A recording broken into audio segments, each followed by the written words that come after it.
1 Samuel capítulo 4, versículo 10 diz que então pelejaram os filisteus e Israel foi ferido, fugindo cada um para sua tenda, e foi tão grande o estrago que caíram de Israel 30.000 homens de pé.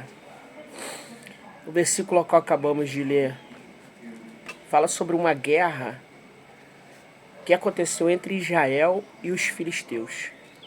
Mas antes de entrar nessa guerra, eu queria trazer um contexto histórico das coisas que estavam acontecendo antes da guerra. O livro de Samuel foi escrito no período dos juízes, né? Juízes, você sabe que a época dos juízes, o povo estava em declínio espiritual, né? O povo, eles iam e voltavam para Deus, iam e voltavam para Deus. Depravação espiritual, a falta de fé, as atrocidades morais, o engano, a mentira, né, a idolatria, a apostasia, né, o estupro entre heterossexuais. Então, na época dos juízes, havia um declínio espiritual, né, e ora eles clamavam a Deus, ora eles viravam as costas para Deus. Há quem diga que o período é o período negro, né? O período negro de Israel. Israel não conseguia se firmar. Israel passava um tempo em Deus e depois se prostituía com outros deuses. O período é um período negro, né? E há quem compare esse período ao período de Sodoma e Gomorra. Olha isso, irmãos. Era um período triste, nesse período macabro, nesse período da apostasia. Uma mulher, ela está subindo num período de 20 anos, né? 20 anos pedindo um filho. Todo ano essa mulher ia em Siló. Todo ano ela dizia, eu quero um filho. Por quê? Ela estava passando por um momento difícil. Nota, a nação está passando por um declínio espiritual. E uma mulher, mesmo um declínio espiritual que a nação está vivendo, ela decide buscar a Deus. Ela está sofrendo algo, ela não pode gerar um filho, mas ela quer um filho. Ela insiste nisso. Ela é da casa de Eucana, né? Um homem da família de Efraim. E esse homem tinha duas mulheres, né? Penina e Ana. E Penina sempre humilhava Ana porque Penina gerava filhos, mas Ana não. Até que um dia ela decidiu subir diferente, depois de 20 anos pedindo a Deus. Ela sobe diferente até Siló. E ali ela chama a atenção de Deus. Ela faz um voto com o Senhor. Ela disse, ó, se o Senhor me der um filho, eu devolvo ele para o Senhor. Olha isso. E eu aprendo uma coisa muito forte com isso, irmãos. Ela não está pedindo para ela e para ficar com ela. Ela está dizendo assim, ó, da mesma maneira que tu me der, eu te devolvo. Meu Deus, isso chamou a atenção do Senhor, a ponto de Eli falar para ela, vai porque o Senhor vai conceder o desejo do seu coração. Nasce, e ela coloca o nome dessa criança de Samuel. Samuel o livro que nós estamos lendo foi escrito por ele. Ele é o último juiz, né? Ele finaliza esse ciclo de juízes, né? Porque a partir dali ia entrar a monarquia, né? Ia vir os reis, mas ele foi o último. E não é só isso, Ana ela ora por um filho. Deus dá a ela um profeta, um sacerdote e um juiz. Valeu a pena Ana orar durante 20 anos e pedir durante 20 anos, porque não veio só aquilo que ansiava o coração dela. Às vezes a Bíblia diz que o coração do homem faz planos, mas que a resposta certa, ela vem dos lábios do Senhor. Ela queria um filho e Deus falou assim, eu não vou te dar só um filho, tu vai ter outros filhos, mas esse filho em questão que você está fazendo essa aliança comigo, você está me devolvendo ele não vai ser só uma criança comum, ele vai marcar a geração dele. Ele vai contar a história dele, ele vai contar... Olha isso, irmão. Eu sinto a presença de Deus, irmão. Ele veio como juiz, ele veio como profeta, como o primeiro profeta relatado na história de Israel. E ele também, além de ser juiz, além de ser profeta, ele também é um sacerdote que assume o lugar de Eli. Quando Samuel está crescendo, Ana desmama ele no período aí entre 4 e 6 anos e entrega ele no templo, né? A bagunça não estava só em Israel, a bagunça também estava dentro do templo. E Eli, os filhos de Eli, Ofni e Finéias, eram ladrões, prostitutos dentro da casa do Senhor. E para completar, ele sabia, ele via, mas ele não corrigia. Em uma bela noite, Deus visitou Samuel e disse: Samuel, chamou ele pelo nome. Ele pensou que ele que estava chamando. Durante 3 vezes ele foi até ali. Na terceira vez ele falou assim: cara, olha só, já entendi. É Deus que quer falar contigo. Quando essa voz te chamar de novo, Samuel diz: eis-me aqui, Senhor. Fala que teu servo ouve. E Deus vai te dar orientação. Foi dito o que Eli falou. Samuel volta para sua cama, Samuel volta a dormir e novamente a voz chama ele. Samuel diz: fala que teu servo ouve. E Deus traz agora o juízo para a casa de Eli. Porque Eli está vendo a bagunça estampada dentro da casa dele. Mas Eli não toma a frente e tenta resolver o problema da casa dele. Irmão, como um sacerdote tem problema dentro da sua casa e não resolve o problema dessa casa, vai ser juiz para resolver o problema da casa dos outros? Não tem como, né, irmão? Então, Deus traz agora juízo. Deus fala que os seus filhos não vão dar prosseguimento à linhagem sacerdotal, e a linhagem sacerdotal da família de Eli acaba nele. Olha isso, irmão. Só que Deus já tinha preparado Samuel, né? No dia seguinte, ele pergunta o que Deus falou com ele, e Samuel não esconde. Samuel diz assim, ó, infelizmente, o Eli, Deus, ele vai começar e vai acabar com a tua casa.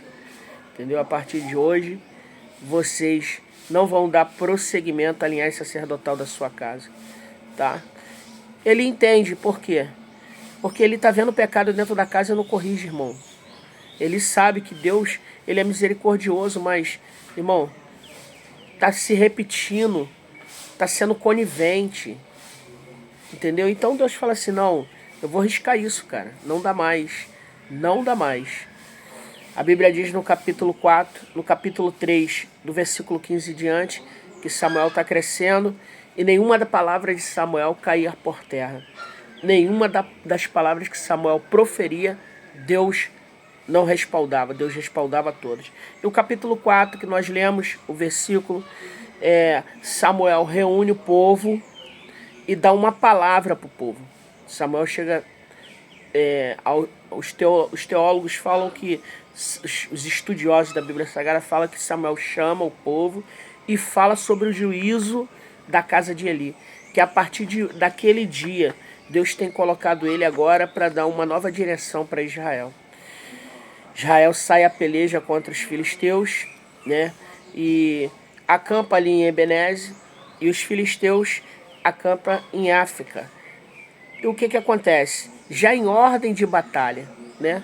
Samuel nem repassa aquilo que Deus mandou dizer e o povo já sai para a batalha. Irmãos, eu não notei no texto Samuel falando assim, vai guerrear agora, não.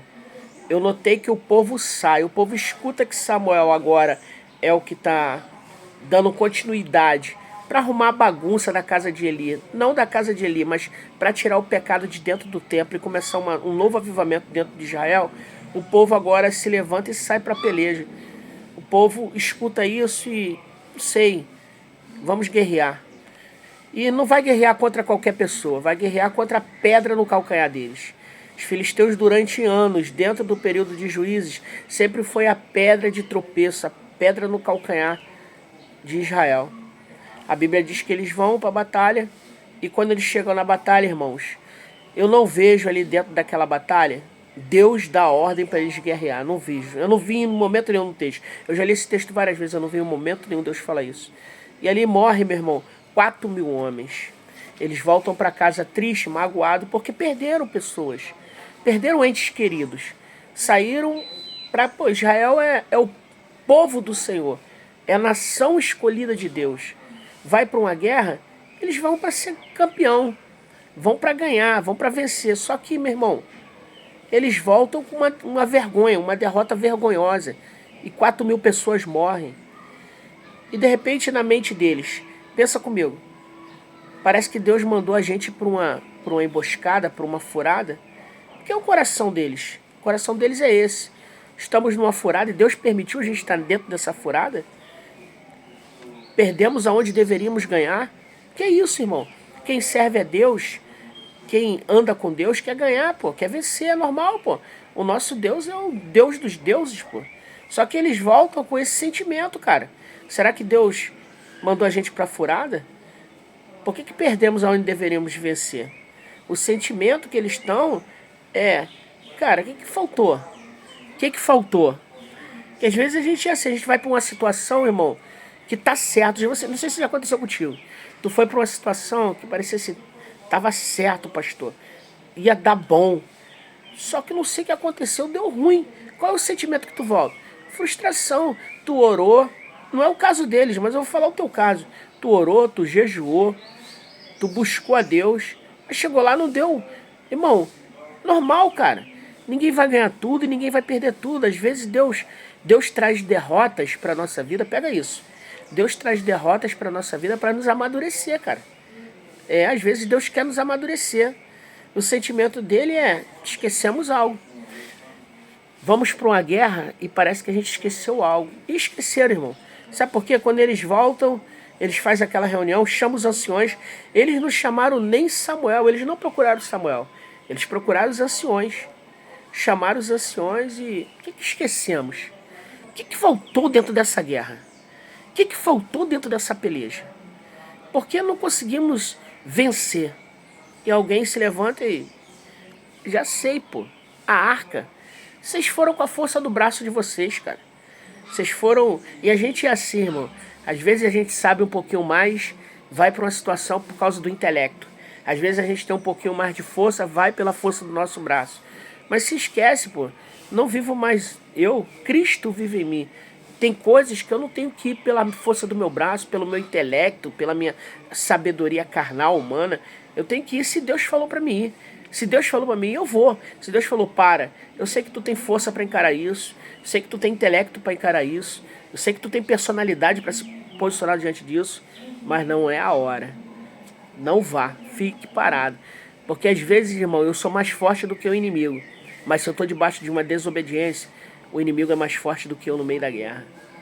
Ele é estratégico. Porque, irmão, tem inimigos que eu só vou vencer por obediência.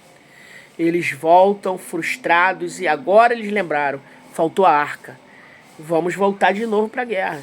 Não foram a Siló, mandaram trazer de Siló, não consultaram Samuel. A Bíblia diz que toda a palavra que saia da boca de Samuel, Deus respaldava. Não, eles só falaram, traz a arca. Quem trouxe a arca, pastor? Samuel não. Quem trouxe a arca foram os caras que estavam fazendo da casa de Deus uma bagunça. Ofni e Finéia.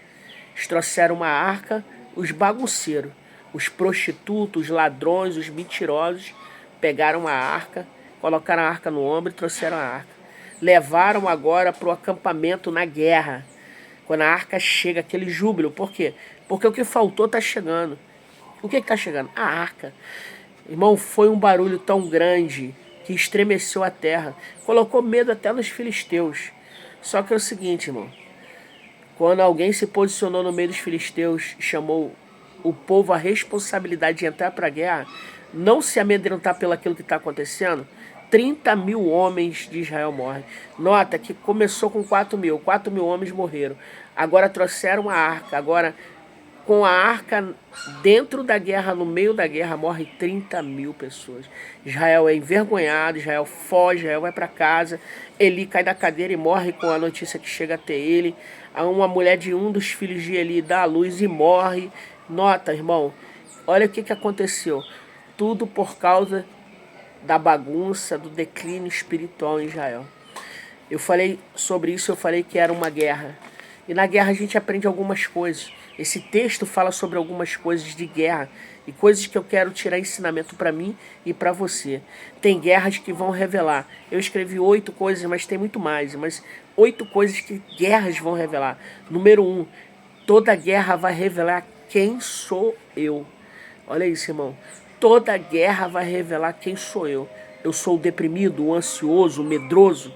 Ô pastor, isso é uma condição patológica. Eu sei. Você está dizendo assim, ó, ô pastor, isso é uma condição patológica e precisa de uma intervenção clínica. Eu sei, se você é médico, você está falando isso. Você está falando que a depressão, o ansioso, a ansiedade, o medo é uma condição patológica, precisa de uma intervenção clínica. Só que, meu irmão, deixa eu falar uma coisa. Eu prefiro a intervenção divina. Meu Deus. A clínica vai te ajudar, mas a intervenção divina vai resolver o problema. Pega isso, meu irmão, em nome de Jesus. Deuteronômio capítulo 32, versículo 10, diz que eu sou a menina dos olhos de Deus. 1 Pedro capítulo 2, versículo 9, diz que eu sou geração eleita, sacerdócio real, nação santa. Irmão, eu sou algo em Deus. Eu não sou desistente, eu não sou covarde, eu não sou sem ação. Deixa eu te falar uma coisa, tem comportamento que vai gerar cura também. Tem gente, irmão, em nome de Jesus, isso tem que acabar, irmão. Tem que acabar. Ele chega numa guerra, ele não sabe quem é ele dentro dessa guerra, ele não sabe a força que tem, ele não sabe como fazer. Irmão, você tem força, meu irmão. Você é alguém que Deus vai, em nome de Jesus, honrar na terra da sua aflição. Quando você se olha para o espelho, quem você está visualizando? O que você está visualizando? Um coitadinho, um medroso, um ansioso qualquer. A Bíblia diz assim, ó, Mateus capítulo 6, não sejais ansiosos. E eu falo assim, às vezes eu falo, as pessoas me repreendem. Então eu posso dizer que a ansiedade é decisão, é questão de decidir. Se eu não quiser ser mais, eu não vou ser mais. Poxa, irmão, não sejais ansiosos por coisa alguma. A Bíblia diz assim, ó, os pássaros não plantam, mas comem. Não semeia, mas come. Irmão, sabe qual é o grande problema, irmão? Depois tu lê Mateus capítulo 6 lá que vai te dar uma visão. O grande problema, meu irmão, é que às vezes eu sofro por algo que nem aconteceu ainda, cara. Algo que vai acontecer, eu tô sofrendo hoje, tô entregando os pontos. Se no meio da tua guerra tu não sabe quem você é, tu tá fadado a perder, irmão. Tu tá fadado a fracassar, tu tá fadado a perder tudo que você conquistou até essa guerra. Tem guerras que tu tem que entrar dizendo assim, eu sei quem eu sou. Eu sei que eu tenho crido. Nenhuma ferramenta preparada contra mim vai prevaler.